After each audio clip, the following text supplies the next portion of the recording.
आदाब। Ground zero में आप सबका इस्तकबाल है। मैं हूं खुर्शीद रब्बानी। ग्राउंड जीरो में आज हम बात करेंगे पंजाब सरकार में वजीर और कांग्रेसी लीडर नवजोत सिंह सिद्धू की। अपने करीबी दोस्त इमरान खान के बुलावे पर सिद्धू पाकिस्तान गए। दरअसल इमरान वजीर आजम के तौर पर हलफ बर्दारी ले रहे थे और इसी तकरीब में शरीक होने के लिए सिद्धू को दावतनामा भेजा गया था। सिद्धू इमरान के बुलावे पर, या फिर इमरान के चूंकि पुराने दोस्त हैं तो वो उनके बुलावे पर और उनके दोस्त की हैसियत से उनसे मिलने पाकिस्तान गए। लेकिन सिद्धू के इस कदम पर इस कदर हंगामा खड़ा हो गया जैसे वो बिन बुलाए और बिन बताए पाकिस्तान में बिरयानी खाने चले गए हों। दरअसल पाकिस्तान से कुछ खास तस्वीरें सामने आई थी, जिसके बाद सिद्धू के पाकिस्तान जाने पर खासा बवाल मच गया। लेकिन इस सब के बीच असल में बात पाकिस्तान की फितरत की है। सवाल यह है कि क्या पाकिस्तान की दोस्त जो पाकिस्तान है वो दोस्ती की जबान समझता भी है या नहीं। आज ग्राउंड जीरो में हम इसी अहम मुद्दे पर तफसील से बात करेंगे। इस रिपोर्ट पर हमारा तज्जिया होगा। साथ ही आपको बताएंगे कि 31 दिसंबर 2018 तक स्टेट बैंक ऑफ इंडिया के सभी डेबिट कार्ड्स को बदलवाना क्यों है जरूरी, और बारिश के मौसम में सेहत का ख्याल रखने के लिए किन किन बातों का ध्यान रखना चाहिए। इसके अलावा आपको बताएंगे भारत रत्न और मुल्क के साबिक वजीर आजम राजीव गांधी से जुड़ी कुछ अहम जानकारियां। साबिक क्रिकेटर और मौजूदा वक्त में पंजाब की कांग्रेस सरकार के वजीर नवजोत सिंह सिद्धू का पाकिस्तान जाना, वहां जाकर पाक आर्मी चीफ के गले लगना, इन तमाम बातों ने सिद्धू को अपोजिशन पार्टीज के साथ साथ अपनी खुद की पार्टी यानी कांग्रेस के भी गुस्से का शिकार बना दिया है।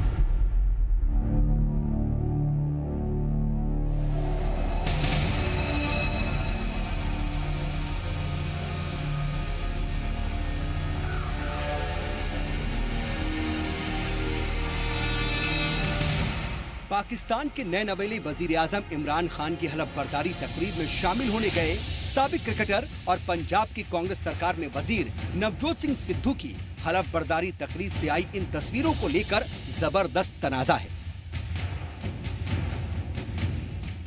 दरअसल पाकिस्तान में इमरान खान की हलफ बर्दारी तकरीब में शामिल हुए सिद्धू न सिर्फ पाक ऑक्यूपाइड कश्मीर के सदर मसूद खान की बगल वाली सीट पर बैठे नजर आए, बल्कि इस दौरान सिद्धू पाकिस्तान के आर्मी चीफ कमर जावेद बाजवा से गले भी मिले।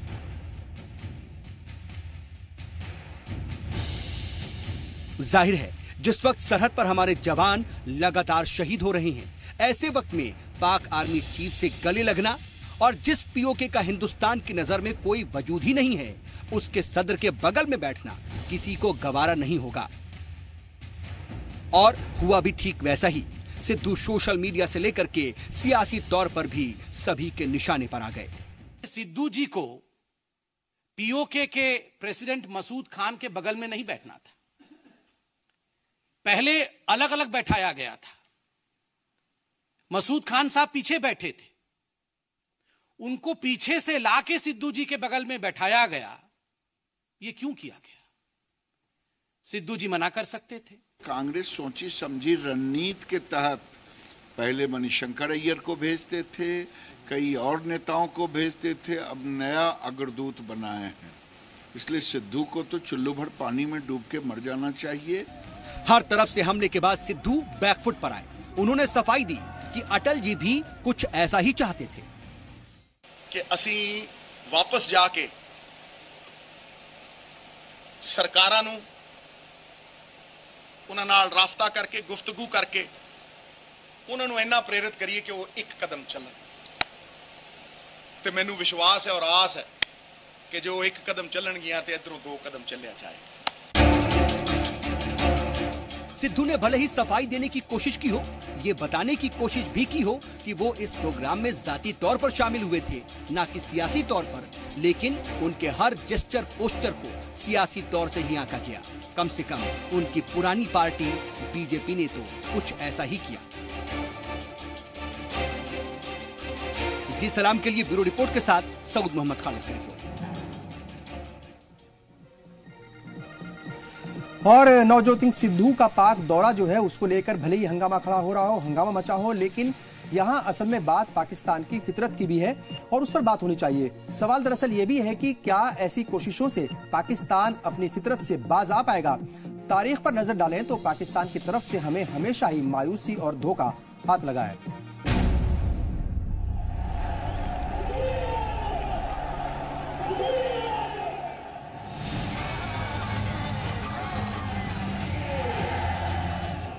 दुश्मनी लाख सही, खत्म न कीजिए रिश्ता, दिल मिले ना मिले, हाथ मिलाते रहिए। निदा फाजली के ये अल्फाज अपने दुश्मनों को भी गले लगाने की हिंदुस्तानी तहजीब को बयां करते हैं। और सच भी है, हमारी तहजीब सबको साथ लेकर और अपने दुश्मनों को भी गले लगाने की रही है। और पाकिस्तान को लेकर भी हमने हर बार यही कोशिश की है। लेकिन अफसोस कि पाकिस्तान की फितरत ही कुछ ऐसी है कि वो अमन की जबान को समझता ही नहीं।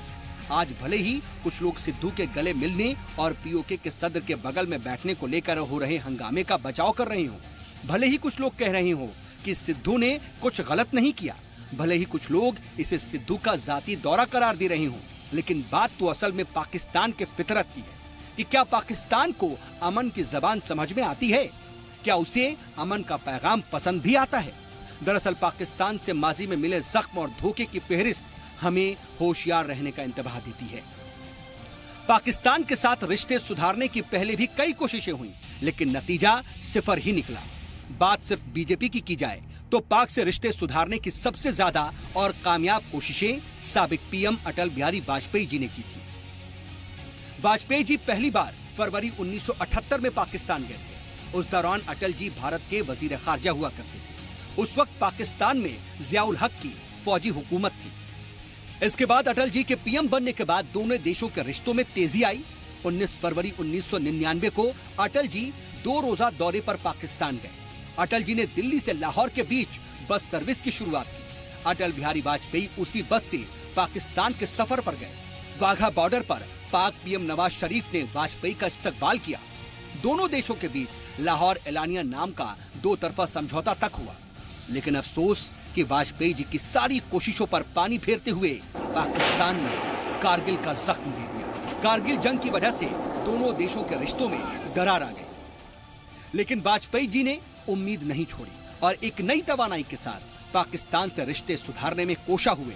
और इसी का नतीजा था कि 15 जुलाई 2001 को पाक सदर परवेज मुशर्रफ भारत दौरे पर आए। वाजपेयी और मुशर्रफ के बीच आगरा में चोटी बैठक हुई। इस्लामाबाद में सार्क इजलास में हिस्सा लिया। इन सब के साथ ही अटल जी ने क्रिकेट डिप्लोमेसी का भी रास्ता अपनाया। इसके तहत 2004 में इंडियन क्रिकेट टीम ने पाकिस्तान का दौरा किया। पाकिस्तान की जमीन पर 19 साल बाद भारत ने सीरीज खेली। उस वक्त के हिंदुस्तानी कप्तान सौरव गांगुली से अटल जी ने कहा था कि पाकिस्तान में मैच भी जीतिए और दिल भी जीतिए। लेकिन फिर भी पाकिस्तान का रवैया नहीं बदला। यूपीए के दौर में भी रिश्तों में जमी हुई बर्फ कुछ खास नहीं पिघली। लेकिन पीएम मोदी ने भी 2014 में पाकिस्तान से एक नए सिरे से रिश्ते बेहतर करने की कोशिश आगे बढ़ाई।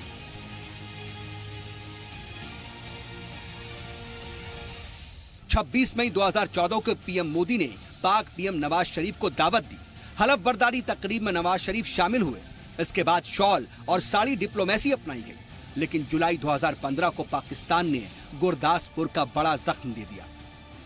इसके बाद भी पीएम मोदी ने उम्मीद नहीं छोड़ी और पाक से रिश्ते सुधारने के सिमत में कदम बढ़ाया। और दिसंबर 2015 में काबुल दौरे से लौटते वक्त मोदी पाकिस्तान गए। तय शेड्यूल के बिना ही पीएम लाहौर पहुंच गए। इस दौरान पीएम मोदी और नवाज शरीफ के बीच बातचीत हुई।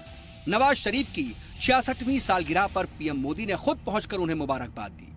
अचानक किए गए इस दौरे को लेकर पीएम मोदी की काफी तनकीद भी की गई। लेकिन पाकिस्तान की फितरत में तब्दीली नहीं आई और पाक ने 1 महीने से भी कम वक्त में पठानकोट का दर्द दे दिया। पाकिस्तानी दहशतगर्दों ने पठानकोट में एयरफोर्स स्टेशन को निशाना बनाया। साफ है, कोशिशें बहुत हुई, हर सतह पर हुई, लेकिन हर बार नतीजा सिफर ही निकला, क्योंकि पाकिस्तान के फितरत में ही दगाबाजी और धोखा है। जी सलाम के लिए ब्यूरो रिपोर्ट के साथ सऊद मोहम्मद खालिद की रिपोर्ट। कुल मिलाकर के पाकिस्तान ने हिंदुस्तान की लाख कोशिशों के बावजूद हिंदुस्तान को हमेशा कहीं ना कहीं दर्द ही दिया है, धोखा ही दिया है। बहरहाल ग्राउंड जीरो में यहाँ रुकेंगे एक छोटे से ब्रेक के लिए। जल्द हाजिर होंगे, आप बने रहिए हमारे साथ। ब्रेक के बाद एक बार फिर आप सबका इस्तकबाल है ग्राउंड जीरो में। आज हम बात कर रहे हैं सिद्धू के पाकिस्तान दौरे को लेकर मचे सियासी बवाल की। इस बवाल में या फिर इस पूरे मामले में शायद असल बात कहीं दब करके रह गई है। सवाल यह है कि क्या पाकिस्तान की फितरत और उसके रवैये में इन कोशिशों से कोई तब्दीली आ पाएगी कि नहीं। दरअसल क्रिकेटर से लीडर बने इमरान खान ने पाकिस्तान के वजीर आजम के ओहदे के तौर पर या फिर वजीर आजम के तौर पर हलफनामा लिया था अभी, और कप्तान बदलने के बाद क्या पाकिस्तान की नीयत भी बदल पाएगी, ये अभी मुस्तकबिल का सवाल है। पाकिस्तान के नए वजीर आजम के लिए सबसे बड़ा चैलेंज हिंदुस्तान के साथ रिश्ते बेहतर करना होगा। सवाल ये भी है कि क्या इमरान खान पाकिस्तान में फैली दहशतगर्दी पर लगाम लगा पाएंगे, क्या अब तालिबान के खिलाफ पाकिस्तान सख्त कार्रवाई कर पाएगा, और क्या अपने पड़ोसी मुल्कों के साथ अमन कायम करने की कोशिशें इमरान खान कर पाएंगे। अटल जी को अमन का फरिश्ता बताने वाले इमरान खान खुद अमन के लिए अटल जी की पॉलिसियों पर कितना चल पाएंगे, क्या अटल जी की पॉलिसीज से इमरान कुछ सीख भी पाएंगे या नहीं, ये तमाम बातें देखने और गौर करने वाली होंगी। इस सब के बीच हिंदुस्तान को हर बार जो है पाकिस्तान की तरफ से मिले जख्म, धोखे और दगा की फहरिस्त जो है वो इतनी लंबी है कि पाकिस्तान पर अब और यकीन करना बेहद मुश्किल है। लेकिन फिर भी हमें वाजपेयी जी की वो बात कभी नहीं भूलनी चाहिए जिसमें उन्होंने कहा था कि हम दोस्त तो बदल सकते हैं लेकिन पड़ोसी नहीं। घूम फिरकर हमें पाकिस्तान से बात करनी ही पड़ेगी, उसे रास्ते पर लाने के लिए बार बार हिकमत अमली अपनानी होगी, क्योंकि किसी भी सूरत में मसला कश्मीर का हल बेहद जरूरी है। जानकार मानते हैं कि यह मसला हल होने के बाद ही, यानी मसला कश्मीर हल होने के बाद ही दोनों ममालिक में अमन कायम किया जा सकता है। लेकिन हाँ, अब की बार जरूरत है पिछली गलतियों से सबक सीखने की। वाजपेयी जी हमेशा इस बात पर जोर देते रहे कि पाकिस्तान के साथ बेहतर रिश्ते बनाने की कोशिशें हमारी कमजोरी की अलामत नहीं है, बल्कि पाकिस्तान के साथ दोस्ती अमन के लिए हमारे अहद की अलामत है। कोई बंदूक नहीं, केवल भाईचारा ही जितने भी मसाइल हैं उन्हें हल कर सकता है। दिखावे से खामोश डिप्लोमेसी कहीं ज्यादा असरदार होती है।